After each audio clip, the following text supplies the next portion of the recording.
Encore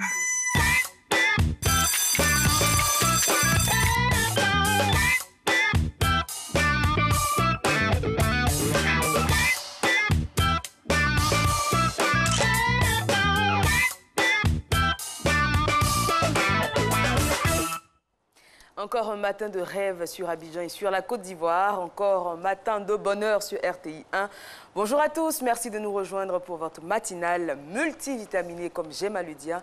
Toute l'équipe est présente, chacun est bien à son poste pour vous offrir 1h30 environ de bonheur et vous accompagner pendant votre réveil. Bonjour chez vous, bonjour Marco. Bonjour Eva, bonjour à toutes, bonjour à tous. Merci d'être avec nous, mesdames et messieurs. En ce mardi 12e mois 2017, nous sommes le 12e jour du 12e mois et dans 12 jours, c'est le 24 décembre. Imaginez un peu la ferveur, la frénésie qui vont s'emparer bien sûr de toutes les sphères géographiques de notre pays et pourquoi pas du monde entier. Au sommaire ce matin, les fondamentaux du mardi, c'est-à-dire techno avec les jouets connectés, les jouets vraiment qui seront l'affaire de notre spécialiste techno. Nous allons parler également droit dans la dernière ligne droite de notre émission des enfants en conflit avec la loi. Brûlante actualité. Et ce sera avec M. Conan Bergson Arnaud. Il est chef du service de la protection judiciaire de l'enfance et de la jeunesse près le tribunal de première instance d'Abidjan. Elle est chef de la titrologie et c'est elle qui ouvre les vannes de cette émission. Bonjour Fatim.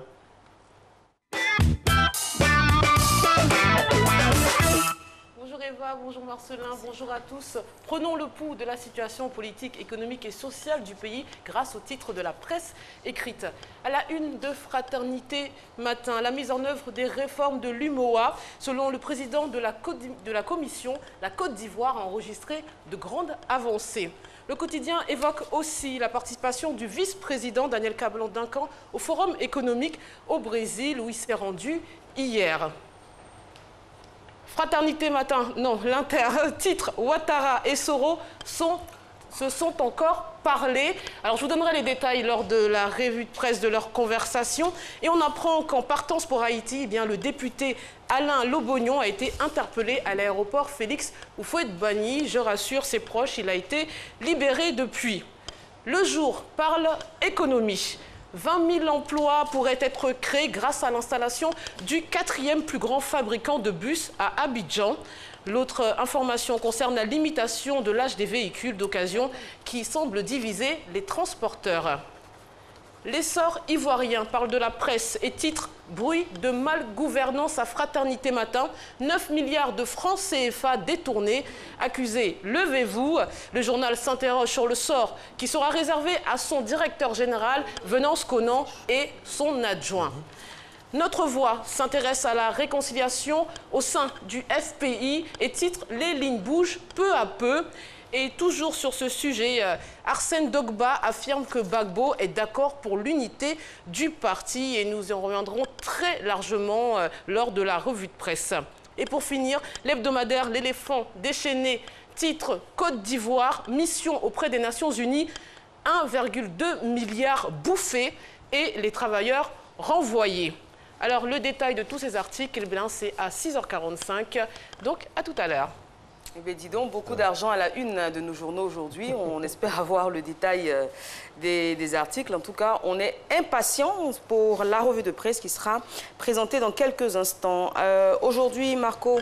Oui, il va... On est le 12, hein, vous l'avez dit, oui, jour 12, spécial 12-12. Hein, 12 apôtres, la Noël qui approche. Exactement, et il paraît que quand c'est le cas, il faut faire un vœu.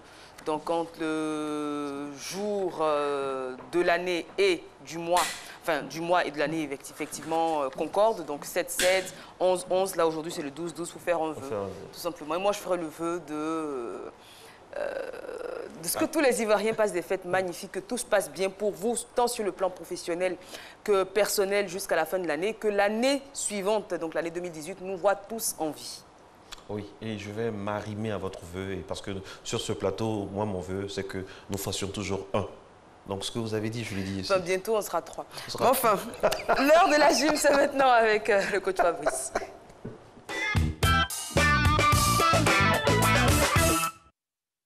Bonjour chers téléspectateurs, je suis très heureux d'être en votre compagnie pour cette nouvelle émission de gym. Aujourd'hui, je suis accompagné de Samira à ma droite et de Valérie à ma gauche. On va faire un peu d'abdominaux, mais plus précisément du gainage. Donc si vous êtes à deux chez vous à la maison, ce sera très intéressant parce qu'elles vont travailler de manière interactive. Donc profitez, si vous êtes monsieur et madame ou bien avec entre frères, amis, profitez pour travailler, pour faire ces exercices ensemble. On part directement pour le premier exercice. Regardez-moi bien. On se met en position de pompe, là. Et on va toucher les épaules. D'accord? La main droite va chercher l'épaule opposée. La main gauche fait de même. On va en faire 20 deux fois. D'accord? Allez. 3, 2, 1. Top, c'est parti. 1, 2, 3, 4, 5, 6. Plus bas le fessier, Samira. 7, 8. Super. 9, 10. 1, 2, 3, 4, 5, 6, 7, 8, 9. Ok, super. Alors, lorsque vous travaillez chez vous à la maison et que vous faites ce mouvement-là, vous avez vu tout à l'heure la position de Valérie, elle avait le fessier le dos qui était un peu creusé comme ça. Donc, évitez de le faire parce que vous vous mettez en danger. Cherchez à garder un alignement épaules, lombaires, fessiers et chevilles, d'accord? De sorte à ce que vous soyez en oblique pour éviter de vous mettre en danger. On repart donc pour un deuxième passage. 3, 2, 1. Top, c'est parti. Allez, 1. On touche l'épaule opposée. Alors, chez vous à la maison, si vous ne pouvez pas vous mettre dans cette position-là, vous mettez vos genoux au sol là et vous touchez vos épaules. Tranquillement là. D'accord? On relève juste les pieds derrière et on touche les épaules. Allez les filles. Encore. 5, 4, 3, 2, 1. Valérie, un peu plus haut le dos. Ok, super. Alors, on souffle. Le deuxième exercice. Là, maintenant, elles vont travailler de manière interactive parce qu'elles vont se taper dans la main. C'est-à-dire, elles se mettent en position de gainage et chacune tend la main droite pour saluer l'autre. D'accord? Allez, les filles, on y va. 3, 2, 1. Top, c'est parti. 1, 2, 3. Plus bas le fessier. 4, 5. Super. 6. Plus haut la main. 7. Plus haut. 8. 9, voilà, 10, encore, 1, 2, 3, 4, 5, 6, 7, 8, plus haut, Valérie, plus haut, 9, ok, super. Allez, soufflez un peu, vous prenez 10 secondes de repos, d'accord? Après cet exercice, après vous allez sentir au niveau des bras que ça tire les épaules, tout et tout. C'est forcément ce que nous recherchons lorsque nous faisons du gainage. Donc, n'hésitez pas à reprendre ce mouvement-là comme nous. Donc, suivez-nous, allez, 3, 2, 1, top, c'est parti. Allez, 1, si vous êtes seul, 2, 3, 4, 5, 6, 7, 8, 9, 10. Si cette position est confortable pour vous, on descend les genoux simplement. Allez, 4, 5, 6, 7. Plus haut le dos, Valérie, 8, 9. Ok, super. Allez, on descend, on souffle. Alors, le dernier exercice que nous allons faire aujourd'hui, cette fois-ci, chacune va toucher l'épaule de l'autre. C'est-à-dire, Samira, avec le bras droit, va toucher l'épaule gauche de Valérie. Et Valérie, avec le bras droit, va toucher l'épaule gauche de Samira. Allez, si vous êtes seul chez vous à la maison, voici comment vous pouvez exécuter ce mouvement. Vous faites 1, 2, 3. D'accord? Dans cette position, si c'est trop difficile, on descend juste les genoux là. OK? Et on part. 1, 2, 3, 4. On va essayer de faire 2 fois 20. Allez les filles. 3, 2, 1, go! 1, 2, 3. Allez. 4. Plus vite. 5, 6, 7, 8, 9, 10. 1, 2, 3, 4. Courage. 5, 6. Un peu de courage aussi chez vous. 8, 9. OK, super. Allez, on souffle. On se repose 10 petites secondes. Et puis, on repart encore une dernière fois pour ce dernier mouvement. Allez. Allez, les filles, courage. 3, 2, 1. Top, c'est parti. Allez. 1, plus bas le fessier. 2, Samira. 3, 4. On gagne bien la sangle abdominale. 5, 6, super. 7, 8. Levez le bras plus haut. 9, 10. Allez chez vous à la maison aussi. 1, 2, allez. 3, 4, 5, 6, 7, 8, 9. OK, super. Alors, en principe, Après avoir fait tous ces mouvements, vous allez avoir les bras en feu, mais les abdos aussi ont bien travaillé parce que le fait de rester dans cette position sur les mains et sur la pointe des pieds ou bien sur les genoux, ça travaille énormément au niveau de la sangle abdominale. Donc veillez à reprendre ces exercices chez vous à la maison dès que vous avez un bout de temps. Moi, je vous donne rendez-vous demain pour une autre session de gym. Merci beaucoup, coach Fabio. Oui, la frénésie de Noël, comme vous le constatez sur ce plateau, s'empare à petit de la ville. Les embouteillages ont commencé.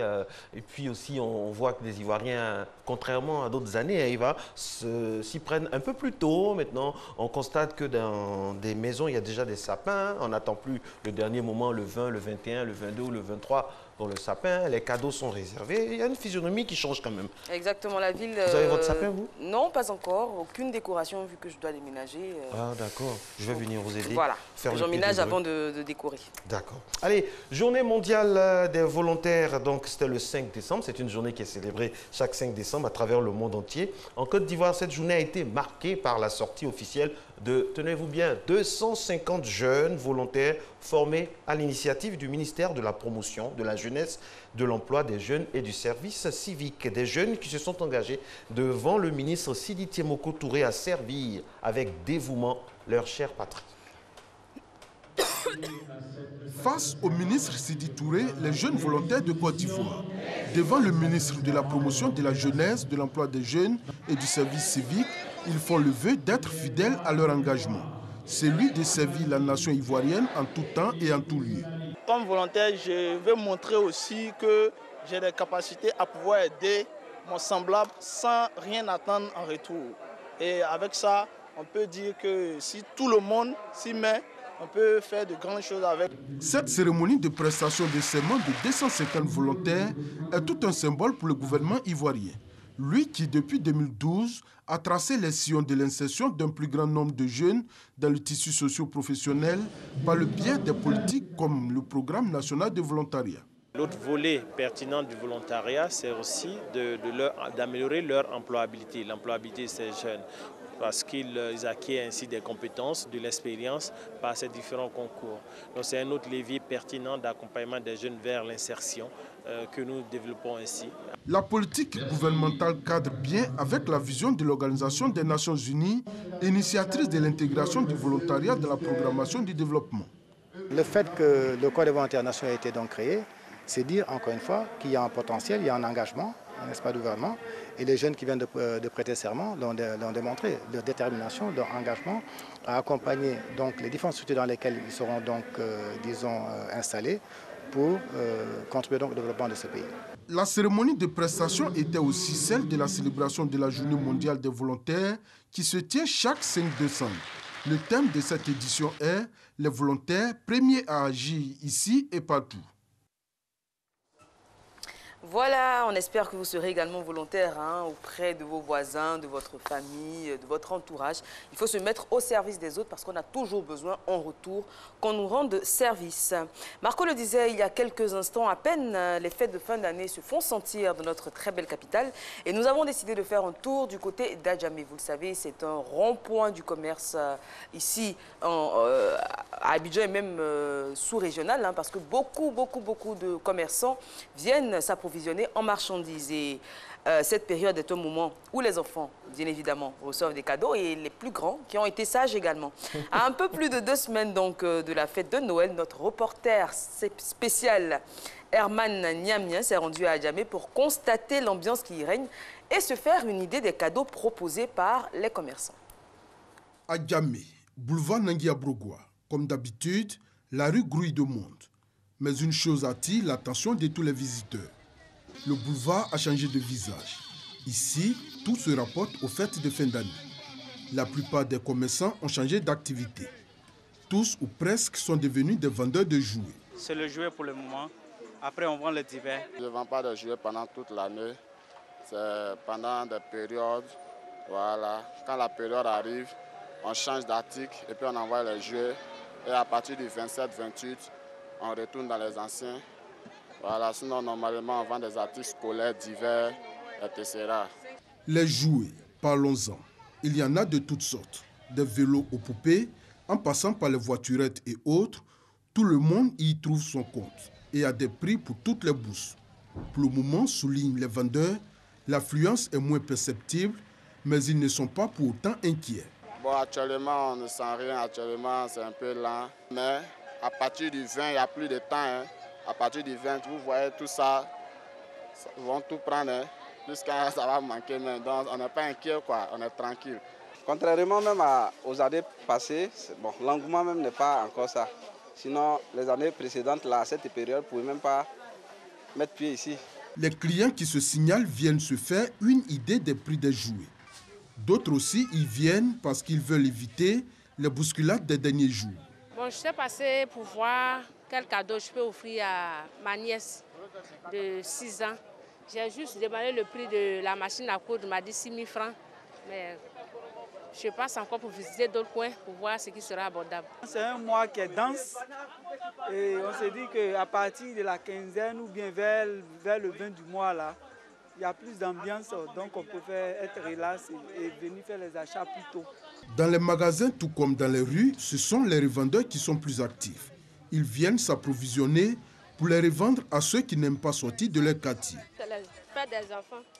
On veut faire achat pour aller vendre. C'est la période de Noël. Les gens ont beaucoup besoin de ça. Donc on prend ça, on revend aux gens. En tout cas, le monsieur nous arrange très bien même. Dès qu'on prend, on arrive en bas, il diminue. Outre les jouets, certaines personnes viennent aussi pour acheter les objets de décoration pour leur maison et aussi pour les cérémonies de fin d'année. Chacun veut donner le meilleur pour terminer l'année en beauté. Je suis venue acheter la déco pour décorer ma maison et puis quelques jouets d'enfants. C'est tout. Ce sont des jouets pour faire des décorations, au fait. Au niveau de l'église, nous avons des séances de prière. Donc, pour des personnes qui sont de programme, sont chargées de décorer le temple. Donc, c'est pourquoi nous sommes là pour venir prendre ces jouets, pour faire des décorations. Puisque nous sommes en décembre. En décembre, c'est l'esprit de Noël, l'esprit de jouer. L'ambiance dans les rues et dans les magasins à Adjamé ces jours-ci vous plonge directement dans l'esprit des fêtes de fin d'année. Même s'ils traînent encore les pas, aucun parent n'est indifférent aux fêtes de fin d'année. Ils savent que les enfants attendent leurs cadeaux pour bien passer la Noël. Et donc les jours à venir, ils prendront d'assaut tous les magasins de jouets. Oui, ça vient, ça commence petit à petit, comme on l'a dit. Hein. Et après, ce sera le go slow sur tous les boulevards où il y a des commerces. 6h12 partout en Côte d'Ivoire. Merci d'être avec nous pour ce deuxième rendez-vous de la semaine. Et c'est mardi. Mardi, aujourd'hui, nous parlons techno avec Noël Kofi, notre spécialiste. Avec lui, il sera question de jouets technologiques. Attention, à vos yeux prêts, jingle. Bonjour Noël Kofi. Bonjour Eva. Merci d'être présent. Merci. Alors on le sait, hein, tout se digitalise, tout se numérise, on dira presque, y compris les cadeaux pour nos plus petits. Tout à fait. Alors les jouets évoluent. Les jouets sont maintenant technologiques, ils intègrent des puces, ils ont évolué largement depuis les premiers jouets qu'on a connus jusqu'à aujourd'hui avec des jouets interactifs, des jouets qui évoluent, qui s'adaptent à notre environnement. Et c'est tout ce qu'on va voir ensemble tout à l'heure. Donc, on part avec les jouets technologiques et on commence d'abord par les jouets du passé.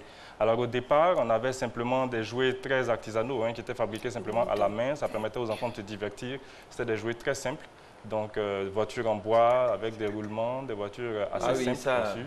Marco a joué avec ça. Je pense qu'on est tous passés par là. Oui, on est tous, oui, franchement. C'est les petits garçons surtout. Surtout, effectivement. Voilà. Effectivement. Donc, les jouets évoluent au fur et à mesure, mais ces jouets sont encore quand même disponibles. Et on joue encore avec, les enfants les utilisent de temps en temps, mais on ne regarde pas tellement la disponibilité en ce moment. On regarde depuis quand ça a été créé, donc ça fait une certaine époque, ça fait un certain temps. Et il y en a qui font ça avec du fer, tout ça, c'est magnifique. Il y a des artisans, des artisans très ingénieux. Effectivement, c'est bien pensé, ça permet de développer la créativité des enfants dès le plus bas âge, donc c'est très beau. Et il y a des jeux très connus, par exemple des jeux de société, le Ludo, qu'on connaît très bien. De 6 bidets. Ça c'est le sport national à Béoumi, par exemple. Oui. Ah oui, on adore le Ludo. Il y a également le jeu de dames. Absolument, le jeu de dames, le jeu Awalé. Alors moi, je suis championne d'Awalé. Hein. Je défie quiconque de me battre à l'Awalé. C'est ça. Ah non, non, sérieusement. Je pense que le défi va être relevé. On passe ensuite aux tablettes pour enfants. Alors, c'est le grand boom en ce moment, les tablettes pour enfants. À chaque enfant sa tablette, hein. Absolument. Depuis quelques années maintenant. Absolument. Et ce sont carrément des tablettes éducatives avec des applications préinstallées. La très grande majorité des tablettes pour enfants n'intègrent pas de port de carte SIM. Donc, on n'a pas besoin de mettre une carte SIM à l'intérieur, mais elles ont quand même des fonctionnalités de connectivité, donc notamment le Wi-Fi, le Bluetooth, qui permettent de télécharger des jeux, de télécharger de nouvelles applications. Elles sont éducatives. Il y a des jeux également qui sont uniquement à titre uniquement ludique, donc uniquement pour jouer pour les enfants. C'est des tablettes avec des étuis parfois pour protéger la tablette. Donc c'est vraiment conçu pour les enfants et ça leur permet de développer leur créativité, développer toutes leurs aptitudes futures. C'est également une initiation à toutes les nouvelles technologies, à tout ce qui est informatique, à tout ce qui permet de, plus tard, les initier. En fait, c'est carrément une initiation à l'informatique.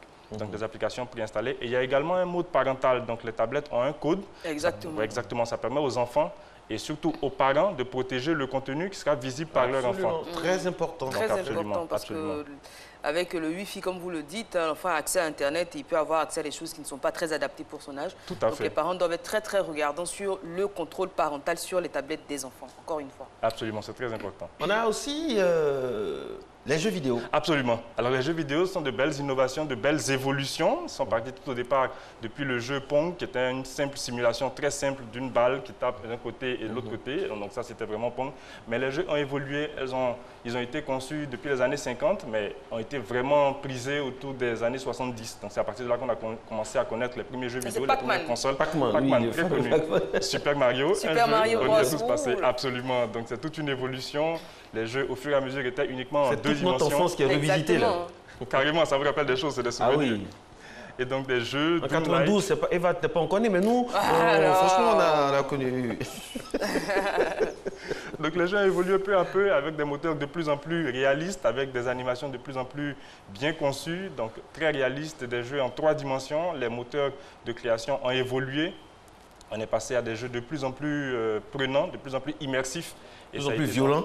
Exactement. Aussi, mais on peut quand même canaliser tout cela. Il y a des jeux, en principe, sur les disquettes, c'est marqué déconseillé pour les moins de, donc là, j'ai précisé. Donc c'est aux parents également de faire attention à ce genre d'informations-là. Il faut être très regardant parce que les enfants ont tendance à s'échanger les jeux, justement, et peuvent avoir accès à des jeux qui ne sont pas adaptés, encore une fois, à leur âge. Donc les parents doivent avoir un regard très appuyé sur ce que les enfants font sur les différentes tablettes. C'est vrai que ça part très vite, effectivement. Donc il appartient vraiment aux parents de faire ce suivi-là. C'est très juste. Donc les jeux vidéo ont évolué avec les jeux de course, les jeux de rallye, et c'est vraiment toute l'évolution des consoles, avec les consoles portables, mais également les jeux sur PC. Donc ces jeux ont évolué, et aujourd'hui, les jeux vidéo s'allongent carrément aux jeux sur nos smartphones et nos tablettes. Wow. Donc les jeux viennent carrément à nous, et c'est des concepts de plus en plus réalistes, de plus en plus bien conçus, des jeux très réalistes pour enfants aussi, même sur console et sur PC. Et ce qu'il faut noter, très cher Kofi, c'est que c'est une guerre immense que se livrent les fournisseurs à travers le marketing. C'est vraiment un marketing très agressif sur les parents, sur les enfants, parce que chaque fois, c'est un secteur qui est en constante évolution. Absolument. Il faut vendre. C'est vraiment le leitmotiv. Et donc, des idées à chaque fois profuses, des innovations, des améliorations, des moteurs réalistes, et c'est vraiment les grosses innovations. Avec des icônes qui font la publicité, comme Marco le disait. Il y a beaucoup d'enjeux financiers derrière, des superstars du foot qui sont égéries des jeux vidéo, etc. Absolument. Avant de passer à la suite, j'aimerais qu'on revienne rapidement sur les jeux dont vous parliez, notamment il y a quelques instants. Bien sûr. Il y a des... Comment ça s'appelle, Marco? Des endroits où les jeunes vont jouer aux jeux vidéo. Ah oui. Il faut qu'on fasse attention également parce qu'il y a des enfants très jeunes qui ont là accès à des jeux qui ne sont pas adaptés à leur âge. Il n'y a pas de contrôle. Dans nos quartiers. Exactement, dans nos quartiers, on passe souvent, on voit des enfants... Les vidéoclubs. Les vidéoclubs, voilà. Des enfants qui sont en train de jouer des jeux. Là, les parents n'y sont pas. Il n'y a pas de contrôle. Le gérant n'est peut-être pas très regardant sur ce genre de choses. Il faut faire encore une fois très attention. Autant on a interdit aux enfants de moins d'un certain âge de posséder des téléphones. Il faut qu'il y ait encore là un filtre institué par le gouvernement ou par le ministère du numérique pour protéger nos enfants face à ces images violentes. Absolument. On va contenter Eva, maintenant on va parler de poupées. Oui. Votre première poupée, Eva, c'était à quel âge? Je m'en souviens plus, mais je pense que je vais être très jeune.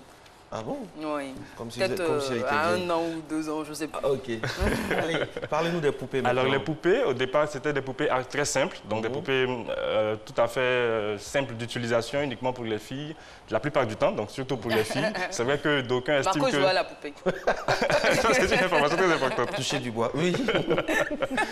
Donc des jouets assez sexistes pour certains, parce que c'est les filles surtout qui ont droit aux poupées et les garçons, c'est plus les voitures. Normalement. Normalement, en principe. Nous sommes en 2017, il y a des choses qui peuvent me surprendre. Là, j'adore les poupées noires. Bien sûr, l'Afrique n'est pas en reste. On a nos propres poupées ici, qui sont conçues ici. Donc, ça se fait ici. Elles respectent notre culture. Ça, elles respectent... Une poupée Annie. Une poupée Annie de Timélécro. Avec le pagne, les yeux bridés. Absolument. C'est Eva, réplique d'Eva. Une réplique carrément d'Eva. Grandeur nature, c'est très juste. C'est une Barbie Eva. Et elles peuvent être interactives, celles-là? Non, celles-là, elles ne sont pas interactives. C'était carrément le départ des poupées. D'accord. Donc l'évolution, au fur et à mesure, a permis de passer aux poupées technologiques, donc aux poupées interactives. Ces poupées donc réagissent aux stimulus, réagissent à la voix? Exactement, elles réagissent à la voix, elles réagissent au contact et elles permettent d'interagir, donc une interaction parfaite avec l'utilisateur. D'accord. Donc la poupée pleure quand elle a faim, le bébé doit mettre un petit biberon dans la bouche, ça calme le bébé reconnaît son utilisatrice, donc la fille. Sa maman en griffe. Exactement, sa maman en griffe, le bébé fait des mouvements, il est plus statique. Voilà, il fait des mouvements, il bouge, il demande à être nourri, il fait pipi, il faut le suivre et tout. Donc c'est une véritable initiation. Au niveau des poupées interactives, toujours, on a ce jouet par-ci qui s'appelle Fugby. Le Fugby, c'est d'une très belle vente. Donc, c'est un jouet interactif. Il fait peur, hein? Il est quand même rigolo. Il n'est pas très beau, hein? Donc, les yeux, c'est 2 écrans carrément avec plus de 150 animations à l'intérieur. Et c'est à ces yeux qu'on réussit à comprendre les émotions qu'il traduit. Marco, vous en voudriez? Ça donne des idées. Hein. Donc, mais ça, dans la nuit, dans le noir, ça peut effrayer un enfant quand même. Oui, je pense, hein. Mais les couleurs sont quand même assez attractives, c'est vif, et c'est lié à une application. Donc, via une tablette, on peut avoir des applications, on peut télécharger de la nourriture, on peut lui nourrir. Oui, absolument. Il parle français et anglais. Ah, d'accord. Donc, c'est très intéressant. Il n'y a pas de langue locale? Baoulé, Annie, Abron? Je pense qu'il appartient à nous. Malinké. Là, la poupée va dire « Ah ouais, Koumi ». On clôt. Je t'aime. D'accord. Maintenant, nous allons passer au robot. Au robot, absolument. Alors, l'évolution a progressé. On est passé carrément des poupées interactives aux robots. Ils sont complètement autonomes. Ils obéissent à certaines applications qui permettent de les radiocommander par moment, mais en fait, ils sont complètement autonomes, ils ont des fonctionnalités complètement autonomes. C'est vraiment du high-tech. Hein? Absolument. Ce chien, il est complètement autonome, il fonctionne à la maison, il est livré avec des accessoires, notamment la montre, qui permettent de le télécommander par moment. Et il est complètement indépendant, une fonction totalement autonome. Il peut se déplacer, il est bourré de capteurs avec des appareils photo à l'avant, des détecteurs infrarouges. Donc, il peut se déplacer à la maison sans heurter un quelconque obstacle. Il obéit à la voix, il obéit au mouvement et il fonctionne sur les 4 roues. Il réagit aux émotions également. Donc, il sait, et la couleur des yeux est fonction de son humeur en fait. Quand c'est rouge, il est en colère. Quand c'est bleu, il est détendu. Et il est lié également à une application qui permet d'envoyer des messages. Quand on ne s'occupe pas de lui, il envoie un message, il dit qu'il veut jouer et il est livré avec sa balle. Il peut aller chercher sa balle partout. Absolument. Il a un chargeur qui fonctionne par induction. Donc, il ne se branche pas, il détecte tout seul son chargeur et il va se poser sur son chargeur, ça recharge automatiquement sa batterie lorsque l'énergie faiblit. Il est totalement autonome. C'est bien beau, hein? Et puis ça tombe bien. Il vient nous parler de jouets et tenez-vous bien, il s'appelle Noël. Alors, Noël, dites-nous les prix, parce que depuis on parle, est-ce que les prix sont accessibles à toutes les bourses, soit dit en passant? Ça dépend des jouets qu'on choisit pour l'enfant. Si on choisit une tablette pour l'enfant, les prix oscillent de 25 à 50, 60 000 pour les tablettes pour l'enfant. Mais pour ces jouets hyper high-tech, les prix grimpent assez vite et on franchit facilement la barre du million. Donc c'est quand même assez élevé. Quand on aime son enfant, on ne compte pas. Oui, mais bon, on prie un chien... Avec certaines réserves quand même. Oui, quand même, à plus de million... Franchement. Mais c'est vraiment le nec plus ultra en ce moment. C'est vraiment le nec plus ultra. On a également des robots animés. Fadiga, c'est moyen là, nous. Je pense qu'elle peut se le permettre. Absolument. Ça, c'est quoi, une fusée? Là, c'est un robot qui est fait à l'effigie du film Star Wars. Ah, d'accord. Donc voilà, depuis la première génération jusqu'aux dernières versions qui sont aujourd'hui, absolument. Donc c'est vraiment pour les passionnés du film. Je pense que certains adultes même s'amuseraient avec ça. Hein. Bien sûr, bien sûr. Il est carrément à l'effigie du film et il a des fonctions intégrées. Exactement, il résiste à l'eau, il résiste à la poussière. Et avec l'application préinstallée, on peut le télécommander. Il y a également une caméra intégrée qui permet de faire des vidéos sous certains angles. C'est vraiment des robots high-tech. Et l'application, lorsqu'il est déconnecté, il perd le réseau et il chute. Donc de petites applications intéressantes. Et le haut de gamme en matière de robots, c'est celui-ci. Exactement. Il s'appelle Nao, il mesure 58 cm et il est complètement autonome. C'est un humanoïde, donc il a exactement un physique humain. Il se déplace sur 2 pieds. Il est tout à fait autonome. Il est muni de 2 caméras qui permettent de reconnaître les objets. Il a la possibilité de ramasser les objets en toute autonomie. Donc, il se décompose carrément, ramasse l'objet. Tout à fait. Et puis, peut le poser à l'endroit souhaité. Il obéit à la voix. C'est un jouet ou c'est une aide, finalement, à domicile? Alors, plusieurs adaptations peuvent se faire. Hein. Il peut carrément être une aide à domicile, être utilisé également comme un jouet. Mais il existe et il y a de nombreuses idées qui viennent au fur et à mesure. Il est très évolutif. Aujourd'hui, il est sorti, ça fait 11 ans. Donc, il est sorti en 2006. Wow. Tout à fait. Il évolue très vite et il y a tout le temps des mises à jour qui sont faites pour corriger, pour faire des adaptations au fur et à mesure de nouvelles applications. Et il communique également avec les robots identiques à lui. Magnifique. Donc, il est carrément fonctionnel. Dites-nous, après ça, vous avez d'autres jouets encore? Mais je pense que c'est toujours dans la gamme des robots. Je pense que c'est le dernier. D'accord, lui, c'est le high-tech. C'est le high-tech, c'est le sommet, tout à fait. En haut, d'en haut, comme on dit chez nous. Tout à fait. Le NEC plus ultra. C'est ce qui se fait de mieux en termes de technologie. Tout à fait autonome. Il fonctionne tout seul et il apprend. Disponible chez nous, à Abidjan? Disponible chez nous, ça va venir, je pense. Ça va venir. Bon, depuis 11 ans, s'il n'est toujours pas disponible... franchement, ça craint. Il y a des questions à se poser. Bon, après, je veux dire, vu le prix de la bête, entre griffes, je ne pense pas qu'il aurait un grand succès ici, hein, parce qu'avec 1 million, franchement, on fait tellement de choses. On a tellement de choses à faire sur un robot. Bon, après, ça dépend du niveau de vie de chacun. Ben oui, j'en connais beaucoup qui seraient prêts à épater leur progéniture avec. Mais vous êtes venu avec... Tout à fait. Donc là, je suis venu avec des tablettes, notamment des tablettes pour enfants. Donc c'est le modèle de 7 pouces qui est disponible. Il y a Merci beaucoup, nous sommes tous les enfants de nos parents, oui. Les enfants de Dieu surtout. Oui.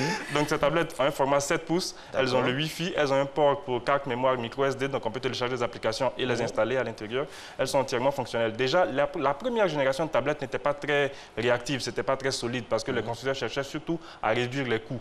Mais aujourd'hui, avec la réduction des prix au niveau des processeurs, au niveau des composants, on est passé à des tablettes de plus en plus réactives, de plus en plus solides. Et aujourd'hui, les écrans sont tout à fait réactifs.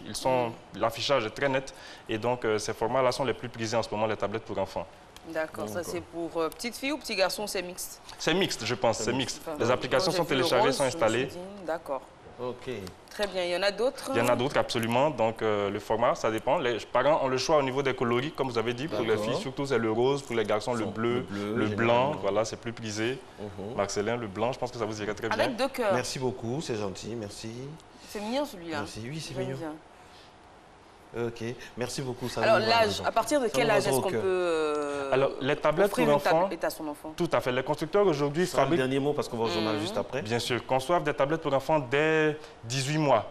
Mais les professionnels de la santé recommandent d'offrir une tablette pour enfants à un enfant à partir de 3 ans.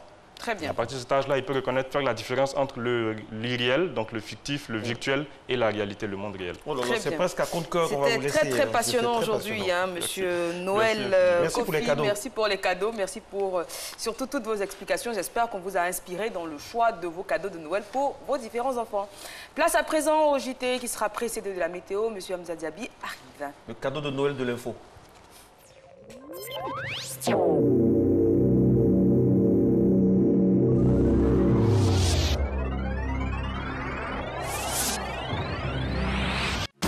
Doussou Bakayoko en concert live, vendredi 8 décembre 2017 à 20h au Centre culturel de Ferté, samedi 9 décembre à 20h au Centre culturel de Katiola, samedi 16 décembre à 16h au complexe d'Anyama, dimanche 17 décembre à 16h au Centre culturel d'Abobo. Artistes invités, Yola. Et Saïrabi, Infoline 07 91 26 62 40 03 30 85.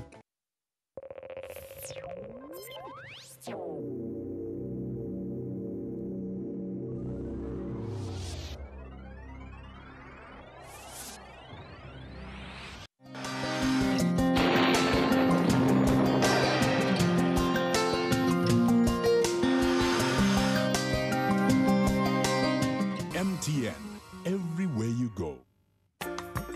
Mesdames et messieurs, bonjour. Tôt le matin, on pourrait s'attendre à de la brume sèche dans le nord avec une domination progressive des vents secs. De la bande centrale au sud, le temps sera partiellement nuageux. Toutefois, le temps pourrait être relativement brumeux dans ces régions en début de période.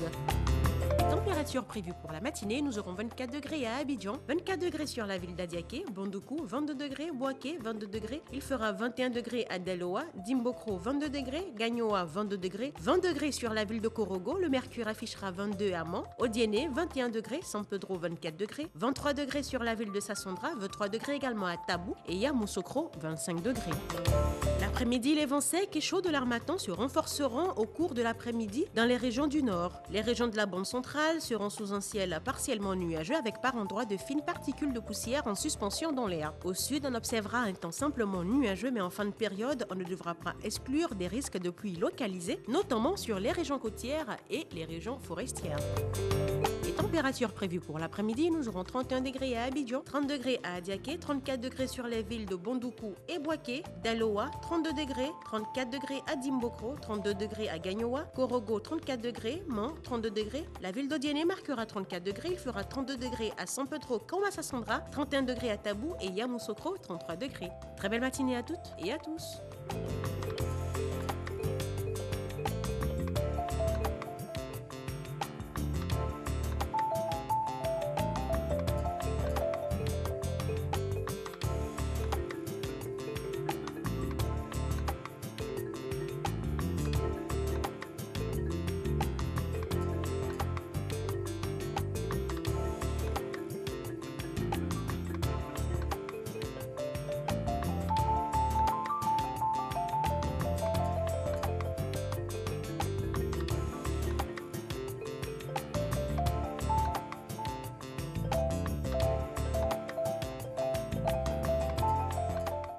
MTN, everywhere you go.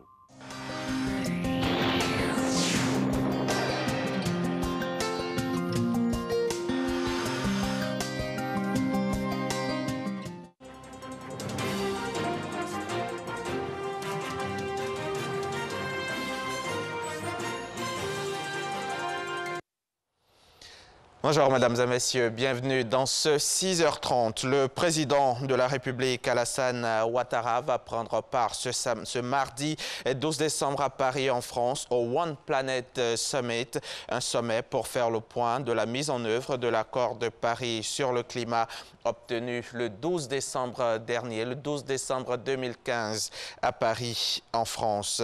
Nos reporters sont sur place à Ouattouré, son compte rendu nous sera fait dans nos prochains journaux. Bonne nouvelle pour la Côte d'Ivoire. Les experts de l'UEMOA, l'Union économique et monétaire ouest-africaine, ont présenté hier matin au Premier ministre les conclusions de la 3e revue annuelle des réformes politiques, projets et programmes de l'Union économique et monétaire ouest-africaine. Il ressort de ces conclusions que l'évaluation sur la Côte d'Ivoire est jugée satisfaisante, et ce, grâce à l'application à près de 65% de l'ensemble des politiques et réformes communautaires communes avec les autres membres de l'UEMOA. Le compte-rendu de Cheikh Koné également dans nos prochains journaux. Bloomfield Investment Corporation est la toute première agence ivoirienne spécialisée dans l'évaluation du risque crédit.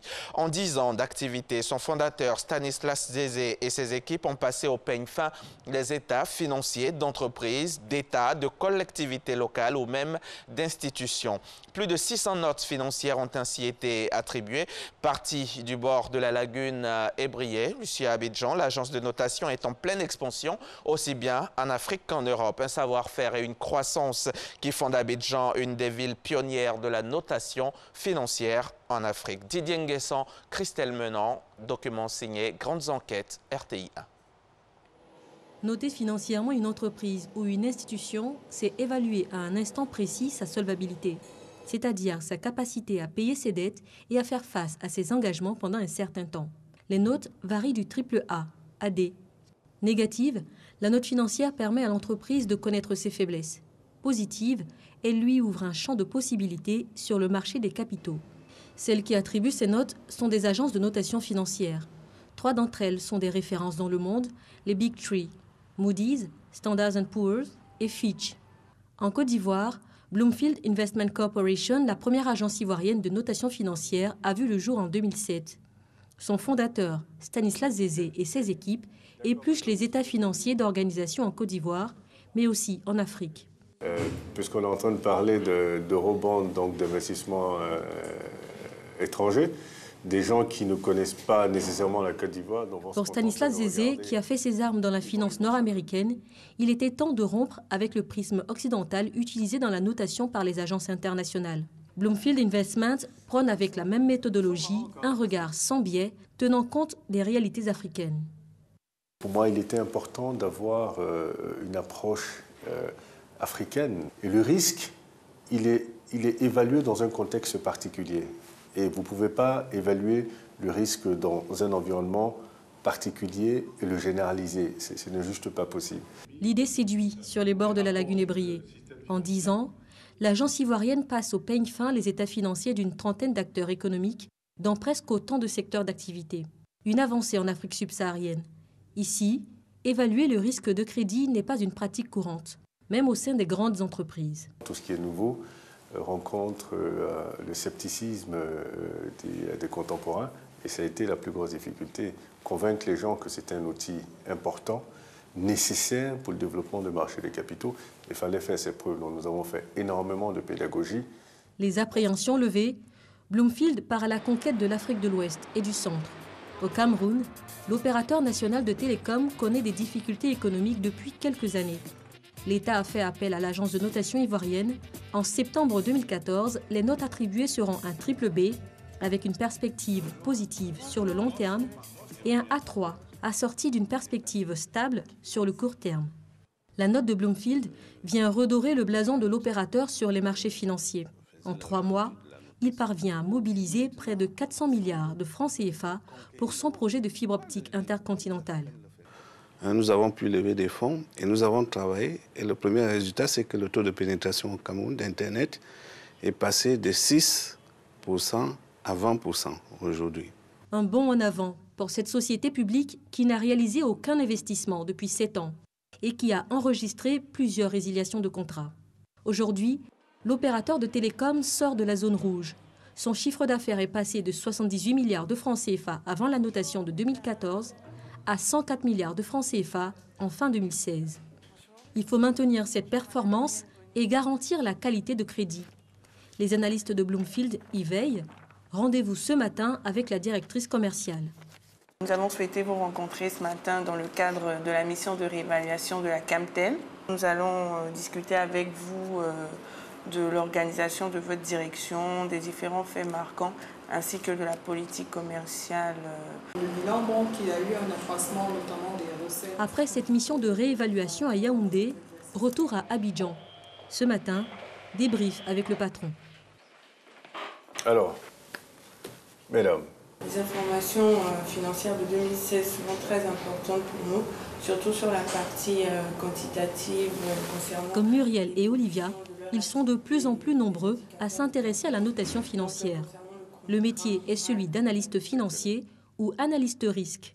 Les recrues de Stanislas Zézé viennent de grandes écoles en Côte d'Ivoire comme l'INPHB, mais aussi de l'étranger. La notation financière figure de plus en plus parmi les exigences des investisseurs. Les institutions bancaires ne sont plus les seules concernées. Compagnies d'assurance, sociétés de crédit-bail, fonds, collectivités locales, tous s'y soumettent. La notation est un tableau de bord. De manière pratique, la notation permet à une entreprise d'optimiser son coût de financement et également d'accéder aux investisseurs qui utilisent la notation dans leurs décisions d'investissement. Concrètement, une entreprise qui est bien notée aura des taux d'intérêt beaucoup plus bas qu'une entreprise qui est moins bien notée. 4 agences de notation financière se disputent le marché africain. L'Afrique francophone est dominée par Wara, West Africa Rating Agency et Bloomfield Investment Corporation. En 2015, l'agence ivoirienne obtient un agrément auprès de l'autorité rwandaise des marchés de capitaux. Stanislas Zézé veut aussi sa part, en Afrique anglophone.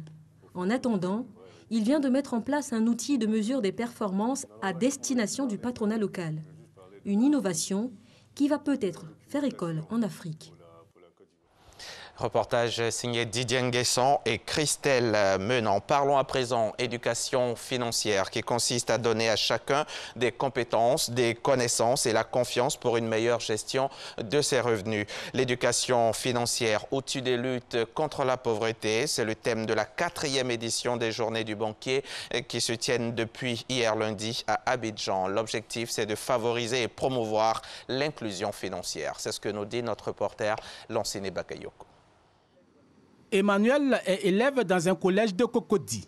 Pour lui, avoir un compte bancaire, ce n'est pas un jeu d'adolescent. Moi, je n'ai pas de compte parce que je ne travaille pas.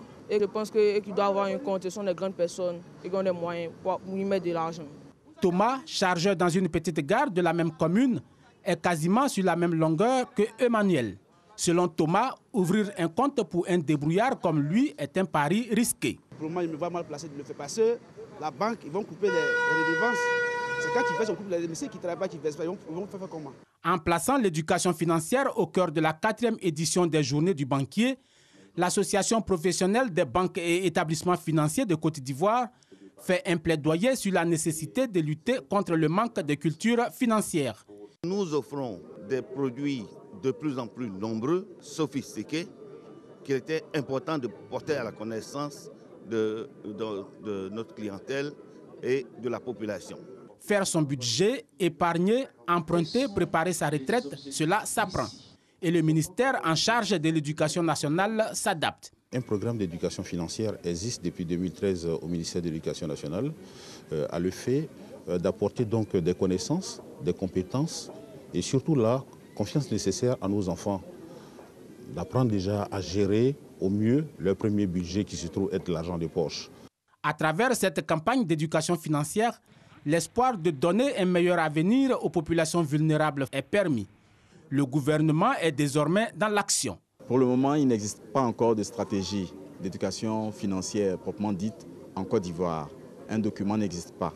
Mais nous comptons mettre en place cette stratégie dès l'année 2018. Dans l'attente de cette stratégie, il y a des actions concrètes que nous menons sur le terrain qui consistent à faire la promotion de la bancarisation dans les différentes localités de Côte d'Ivoire. En Côte d'Ivoire, plus de 80% des ménages sont hors du système financier. C'est un coup dur pour les commerçants du marché central de Bamako en plein cœur de la capitale malienne. Il a été en partie ravagé la nuit dernière par un incendie. Les pompiers et les commerçants pointent du doigt les installations, l'agencement du marché. Plus de 140 pompiers ont été mobilisés toute la nuit et encore une bonne partie de la journée d'hier sur ce gigantesque incendie qui s'est déclaré vers 3 h du matin et qui a posé de gros problèmes aux soldats du feu. Le commandant de la protection civile expliquait notamment que les bouches à incendie sur lesquelles ces hommes avaient tenté de se brancher étaient vides. Au Niger, la ville d'Agadez est-elle en train de devenir une plaque tournante de trafic d'armes? Le récent coup de filet de la police locale semble confirmer cette hypothèse. 5 trafiquants d'armes de guerre en provenance de Libye ont été arrêtés lors d'une opération sur l'axe Agadez-Zender. Il s'agit de 42 fusils à pompe, de plusieurs chargeurs et de munitions dissimulées dans des baffles de sonorisation. Cette prise constitue l'une des plus grandes saisies d'armes en provenance de la Libye. Les malfrats, eux, ont été arrêtés à la sortie sud d'Agadez en partance pour le Nigeria. Fin de ce journal. Merci beaucoup, Monsieur Hamza Diaby. Merci Marcelin. Très bonne journée à vous. Et vous aussi. transmettrez à nos frères et sœurs de la rédaction que nous saluons très chaleureusement. Je le ferai.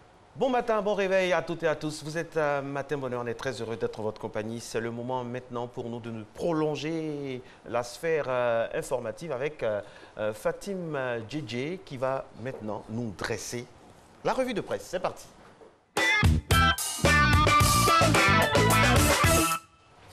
Et on démarre avec la situation au Front populaire ivoirien qui fait couler beaucoup d'encre et de salive. Selon l'expression, le FPI n'a pas tourné le dos à la violence. Bien au contraire, les inimitiés entre les frères d'hier semblent avoir gagné en intensité au fil du temps. Pascal Affi-N'Guessan, le président statutaire, et Aboudrahmane Sangaré se disputent le contrôle du parti. Une guerre ouverte entre les deux clans qui se voue désormais une haine tenace. La palabre facile au FPI s'est produite plusieurs fois et s'est matérialisé depuis 2014. Et rien que la semaine dernière, eh bien, Gagnoa Achille Niaoré, un membre du parti qui s'est assigné pour mission de réunir les deux franges ennemies, a été copieusement bastonné simplement parce qu'il appelle à l'apaisement. Alors justement, comment parvenir à l'apaisement? Eh bien, au sein du FPI s'interroge notre voix. La question a été posée à Boubacar Koné, ancien directeur du protocole d'État et porte-parole de la branche dissidente du Front populaire ivoirien, et il répond.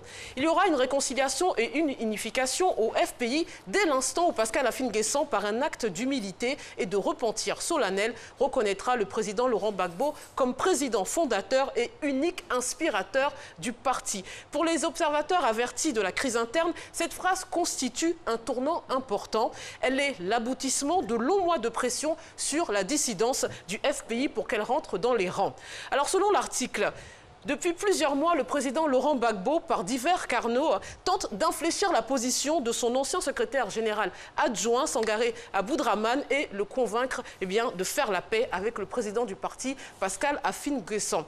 Alors pour se donner le temps de sa médiation, Laurent Gbagbo avait demandé et obtenu du chef du FPI le report du congrès du parti initialement prévu en juillet 2017. Les indiscrétions de Jeune Afrique à présent au sujet de la Côte d'Ivoire. À l'issue de leur précédent tête-à-tête le 3 novembre dernier, le chef de l'État, Alassane Ouattara, qui partait aux États-Unis, avait promis au président de l'Assemblée nationale de le revoir à son retour. C'est chose faite. Selon l'hebdomadaire panafricain, Alassane Ouattara et Guillaume Soro se sont à nouveau rencontrés le 6 décembre dernier à 18h45, précise l'article, et seul un cercle très fermé avait connaissance de ce rendez-vous qualifié de cordial et détendu. Guillaume Soro avait d'ailleurs été informé de sa nomination au poste de vice-président du RDR en novembre dernier par le frère du président Birahima Téné Ouattara. Alors l'autre confidence concerne les forces spéciales. Elles quitteront leur caserne provisoire d'Adiaké qu'elles avaient empruntée au commando de la marine pour la cité balnéaire de Jacquesville. La construction de cette caserne débutera dès 2018 et coûtera plus de 20 milliards de francs CFA. Ce site abritera également l'école régionale de lutte contre le terrorisme dont le président français Emmanuel Macron a annoncé la création le 30 novembre dernier lors de son passage à Abidjan. Alors un choix dû, selon l'article, au professionnalisme du FSI reconnu par la France qui avait décoré en 2016 leur commandant de la Légion d'honneur. Paris apportera à la Côte d'Ivoire une aide sécuritaire de 30 millions d'euros à partir de 2018, date de l'ouverture de cette fameuse école. Et pour finir, la dépêche présente la plus jolie petite fille du monde. Elle n'a que 6 ans et a déjà un énorme succès, une grande communauté de fans sur les réseaux sociaux. C'est elle, la Russe Anastasia Niazeva, qui a obtenu le titre officieux de plus belle petite fille du monde. Vous allez certainement voir d'autres photos apparaître qui viennent de son Instagram, géré par sa mère. Et elle possède plus de 614 000 abonnée. Il faut dire qu'elle est magnifique, cette petite brunette aux grands yeux bleus qui fascine donc les utilisateurs d'Instagram. Peut-être encore une dernière photo pour vous montrer sa jolie petite bouille. Bon, par contre, certains internautes s'étonnent que cette fille de 16 ans seulement soit aussi exposée sur les réseaux sociaux et aussi maquillée pour le besoin des séances photos. Et en cette période de fête, je tiens à rappeler à toutes les petites filles que vous êtes toutes les plus belles filles du monde. Ne l'oubliez jamais. Allez, je suis tout à fait d'accord avec vous, Miss Gigi. D'ailleurs, les plus jolies petites filles, on les retrouve à Béoumi, d'ailleurs. Et c'est de notoriété publique. Et attendez de voir les nôtres. Quand Eva et moi, on aura des filles. Attention. Exactement. Pour l'une, ce sera... Enfin bref. Merci Miss Gigi. À demain. À demain. Avec le même plaisir.